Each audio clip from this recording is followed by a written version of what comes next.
is Wednesday at 8 o'clock. And I have been told that it takes a few seconds for people to actually get on board. And so I am waiting for just a second to see if we get some people. It's interesting, my mouse quit working right as I was getting ready to go live. So I'm looking for comments to see if anyone is here. I've also set up some polls tonight to see how that works. So I hope we have a few people to give that a try. So 30 seconds in, I don't want to keep you guys waiting. There's Jody. Hi, welcome Jody. So I gave it a little bit of time tonight. Thank you for alerting me to that. I'll go ahead and get started. So hi everybody and welcome to Insights with Ivanna. This is a weekly broadcast that is designed to help you identify, embrace, and live more fully in your genius. And we do that by illuminating important parts of information that you already actually possess.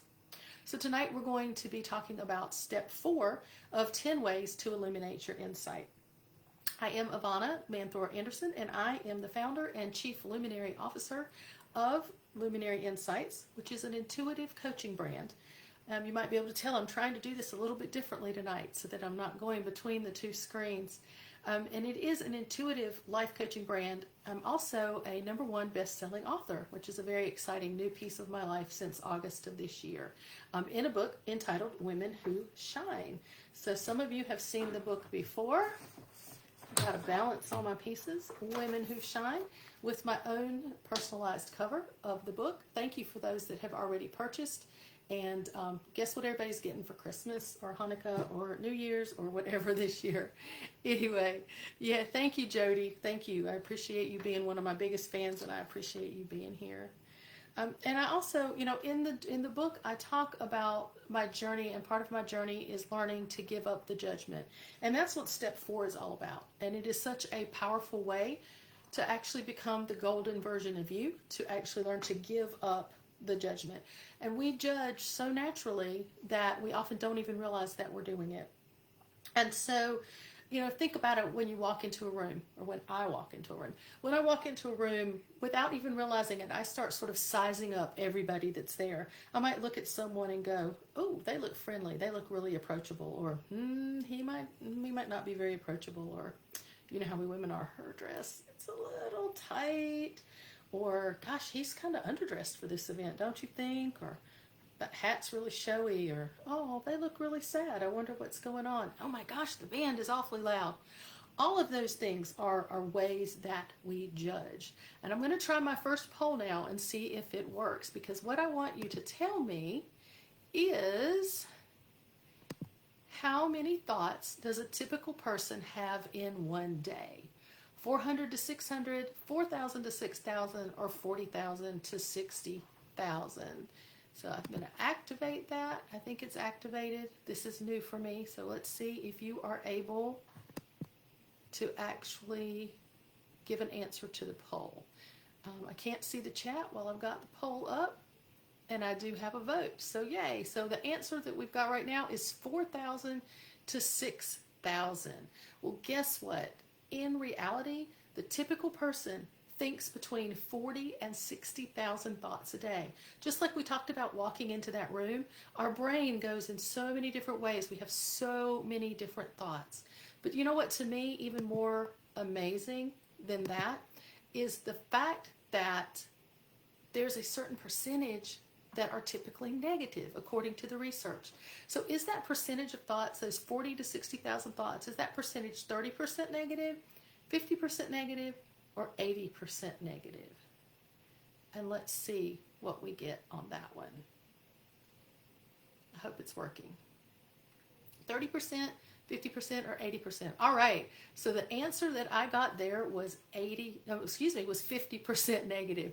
But you know what? The real answer is 80%. And that really shocked me, that up to 80% of the thoughts that we have in a day can be negative. And so when we wonder, why are we depressed? Why are we frustrated? Why are we angry? Well, if 80% of our thoughts are negative, that's exactly where it's going to take us. So somehow we tend to feel better about ourselves when we're judging, when we're having those seemingly negative thoughts. But why is that? Why do we do that? Have you ever done that?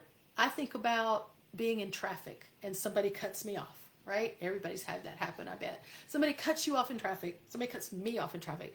And I go through this whole story. Oh, what a jerk. They're so rude. I can't believe they did that. Don't they understand how negative they are? They shouldn't be going so fast. And I've got all this energy going into this car that has just cut me off. But I don't really know what happened. I don't really know why it happened. But in that process, I'm actually judging. I always just think of it as a knee-jerk reaction, but it's really a kind of judgment. We're judging that person. We take what they did. They cut us off in traffic. And we create a scenario. We decide they're a jerk. We decide they're rude. We create a story to go with it. And sometimes that even turns into actions that we take, like getting angry or, I don't know, flipping somebody off. So those are things that we actually do. And that's part of what happens in judgment. And in that moment, it makes me feel good. Like I'm in control. I'm vindicated. I've done something. But yes, Jody, it sucks so much energy from us. And not only does it suck energy from us, it makes our adrenaline surge. It pours cortisol, the stress hormone, into our bodies. And it does awful things to us over time that can cause us to be sick, that can cause all sorts of problems. And typically, we're not hurting the driver. We're hurting ourselves. So when we judge somebody in a negative way, we're actually judging ourselves at being superior. And I had not really thought about that a whole lot either until I started really writing this out. That when I decide that driver is a jerk, it's because they obviously are not as moral as I am, because I would have never done that. And they are obviously not as polite and kind and thoughtful as I am, because they're rude and they cut me off. So think about, what if we dropped the judgment? What if we just looked at the situation and looked at the facts and went, oh, he cut me off. Or even make it into a positive story if we're going to create a story. You know, maybe he has an emergency. Maybe he's in a hurry. Maybe his wife got hurt and he's got to get there. Or maybe, you know, she's late for a doctor's appointment. And we turn it into something where instead of sending out all that anger, we send out love. And when we send out that love, you know what happens? It comes right back to us. And wouldn't we rather have love coming back to us than all of that yucky energy draining us and doing all those things to us?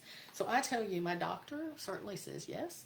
It helps me with my stress level, because I have been known for many years to live in that state of stress because I was judging. And you know, I know how things should be done. I know what ought to be happening. And so I judged. And for many years, I had that frustration and that anger going on all the time inside of me. You know, I think about how it's detrimental, not just to my body, but it's also detrimental to the way I think. It's detrimental to my spiritual connections. So when that is happening, it really blocks the flow of everything that's happening in our lives when we have that place of judgment. And the thing that made me go even deeper with this is that it's not just about judging other people. Where it really gets deep is when we judge ourselves. And yes, Jody, karma works both ways, absolutely. But think about when we judge ourselves. And I don't know about you, but I know for me, I judge myself even more than I judge others.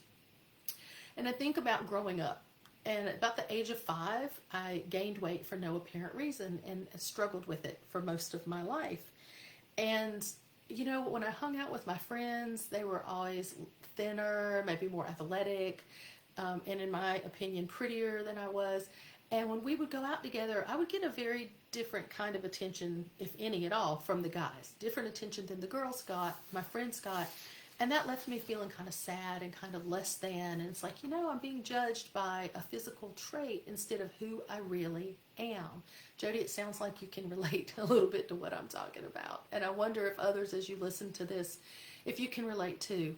And, you know, it would just leave me judging myself. I kind of felt like the caterpillar where all my friends were the butterflies. And I don't know if you've seen the picture for today or not, but the picture for today is me with my butterfly wings. And that picture really represents to me dropping the negative judgment of myself. and realizing who I am and where my strengths are, and that I can fly. I can be bold and beautiful in my own strengths. And yes, there are things I still need to work on. I'm working on the weight. Even though it's been a struggle, it is something that I know I can overcome as part of my butterfly self. But I'm always continuing to be a better me, because as I drop that judgment, that love comes in. And as the love for self and the love for others come in, then that need for that protection of the weight will go away. And so it's just so powerful to think about, how can I drop the judgment? How can I replace the judgment with love? And even for me, even this week, there was something that happened and I had to stop myself, and I went, oh my gosh, you're judging that person as being a slow learner, or you're judging that person as not caring or not listening.